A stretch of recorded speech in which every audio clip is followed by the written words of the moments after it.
dans les réactions et le comportement de ma nationalité, parce que je suis d'abord un Congolais de Brazzaville.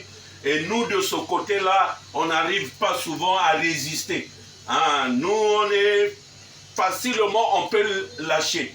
La détermination, le courage, la volonté de progresser, franchement, il n'y en a pas. Alors que les autres, je fais allusion ouest africain, c'est pas aussitôt qu'il a commencé l'entrepreneuriat et il commence à gagner beaucoup d'argent. Non, ils ont la patience, ils ont la détermination, ils ont la confiance et cela permet que la plupart des zones qui nécessitent les dépenses ou bien la plupart des économies, non, des opérateurs économiques ou des entrepreneurs soient plus ouest-af que congolais. Et dans le même sens, certes, il y a l'accompagnement, mais cela doit d'abord être toi-même. Voilà pourquoi là, j'allais dire ceci, que vous devez normalement avoir le plan général de votre projet. Et éviter de s'accaparer des finances. Parce que là aussi, c'est un élément. Dès que l'entreprise commence à produire, et vous vous mélangez entre votre vie personnelle, privée, et la vie de la société. Il faut faire une séparation. La société a ses finances et toi aussi tu dois avoir un petit salaire. Peu importe le montant, mais tu dois avoir ton revenu. Ça veut dire que ne pas s'accaparer parce que la comptabilité, c'est le rétroviseur de l'entreprise. Si vous n'avez pas la maîtrise de votre comptabilité, vous ne pourrez pas. Ça veut dire bénéfice égal, gain moins dépenses. Vous devez savoir combien qui rentre dans votre entreprise, combien vous dépensez et combien qui reste. Et adapter un mode de vie par rapport à vos revenus. Évitez de vivre au-delà de vos moyens. Parce que si vous mettez dans votre costume que je suis le patron, je suis le boss, je suis le manager, je suis l'entrepreneur, je suis le financier, vous allez partir prendre les charges qui viendra, n'est-ce pas, peser sur l'entreprise. Il faut accepter les réalités. S'il s'agit de marcher à pied parce que vous n'avez pas les moyens d'attraper un véhicule, c'est logique. Ne veut pas dire que vous n'allez pas utiliser ou vous n'allez pas acheter le véhicule. Ce n'est pas ce que j'ai dit. Mais par rapport à la réalité de maintenant, allez acheter une RAV4, carburant, maintenance, c'est tout ce qui va avec, c'est beau. Parce que toi, tu te nommes sur le DG, c'est normal que je sois véhiculé. C'est bien, mais les charges du véhicule fera que l'entreprise puisse subir un coût. Or, il faut régler le problème étant un processus. C'est-à-dire que étape par étape, vous ne pouvez pas tout régler tout d'un coup. Essayez de décentraliser le travail. Décentraliser veut dire quoi? Quand vous êtes manager, entrepreneur, financier de l'entreprise, évitez que l'argent, c'est vous qui gérez.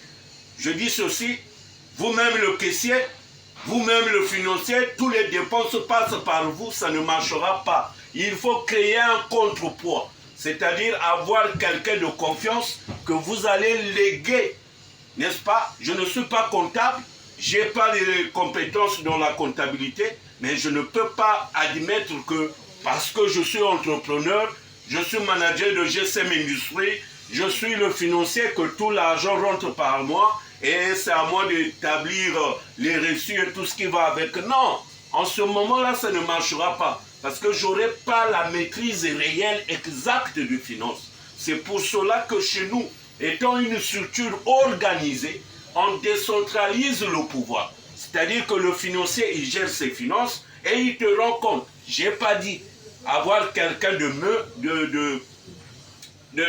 sérieux, quelqu'un que vous avez confiance, c'est fermer les yeux et lui donner toutes vos portefeuilles qu'il fasse ce qu'il veut. Non.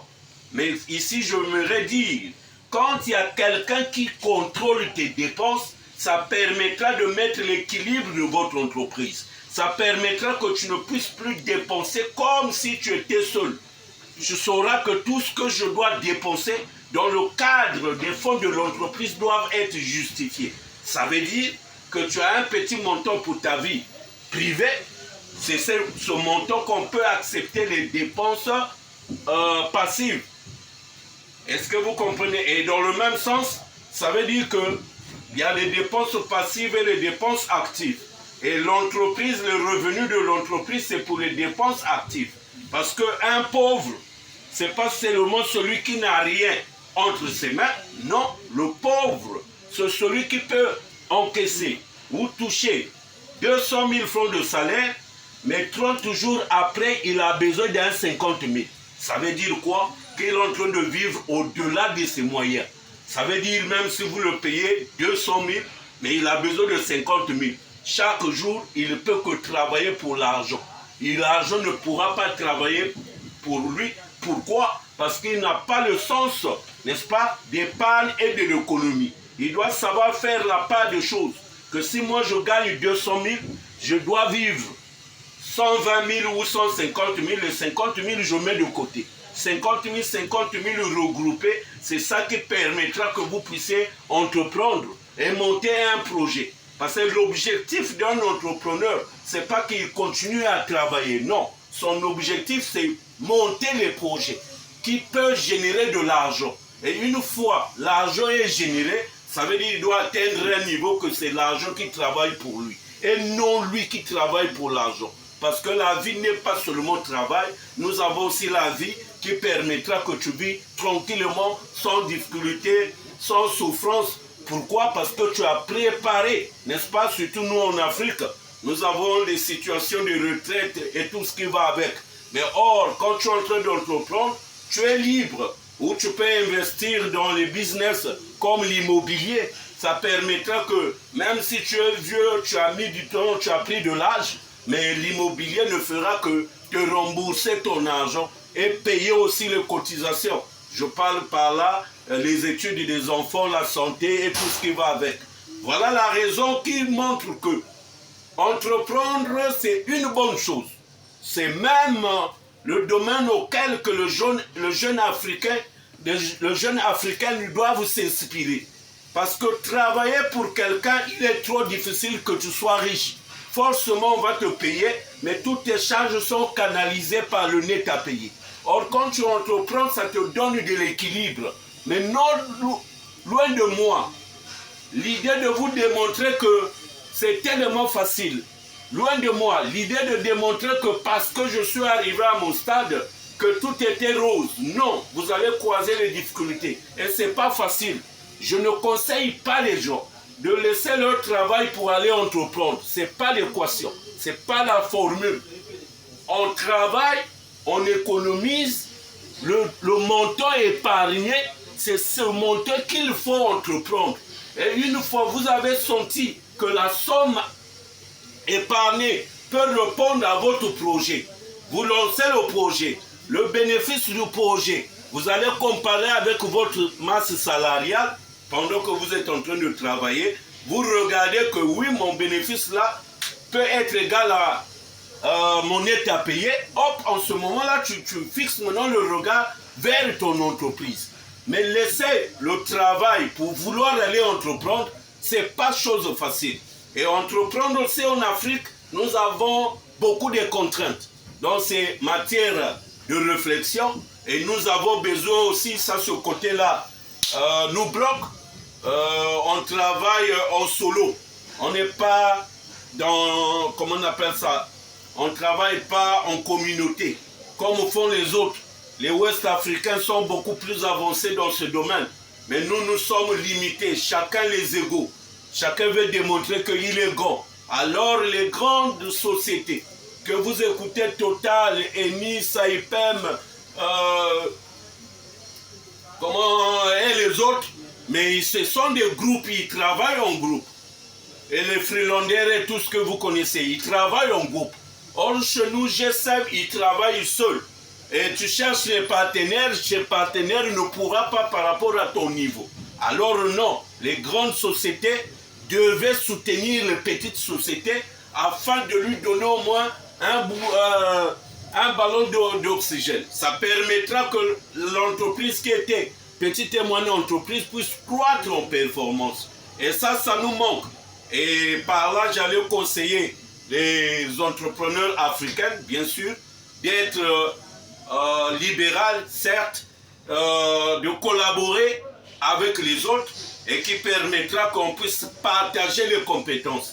J'ai les compétences, mais ces compétences n'est pas, par exemple, comment je peux dire, j'ai les compétences, mais ces compétences peuvent être compatibles avec votre structure.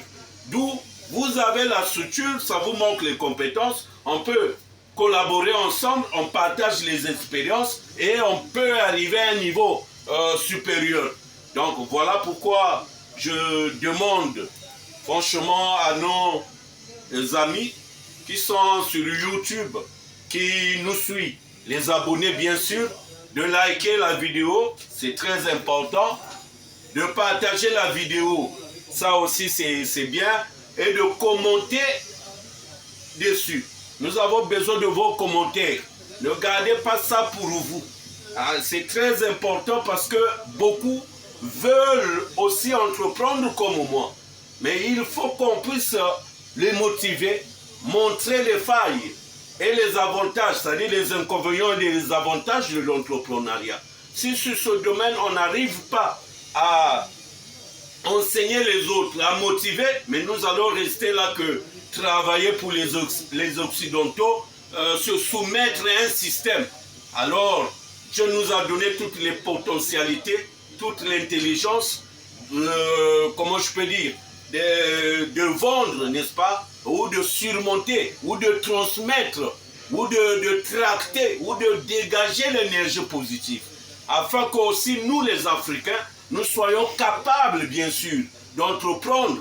Pourquoi ne pas aussi, dans le même sens, manager et être les opérateurs économiques, détenteurs des finances, qui pourra aussi aider les autres afin qu'ils puissent suivre notre modèle. Voilà un peu dans l'ensemble. Je vous remercie pour votre attention. À nous revoir à la prochaine. Que Dieu vous garde.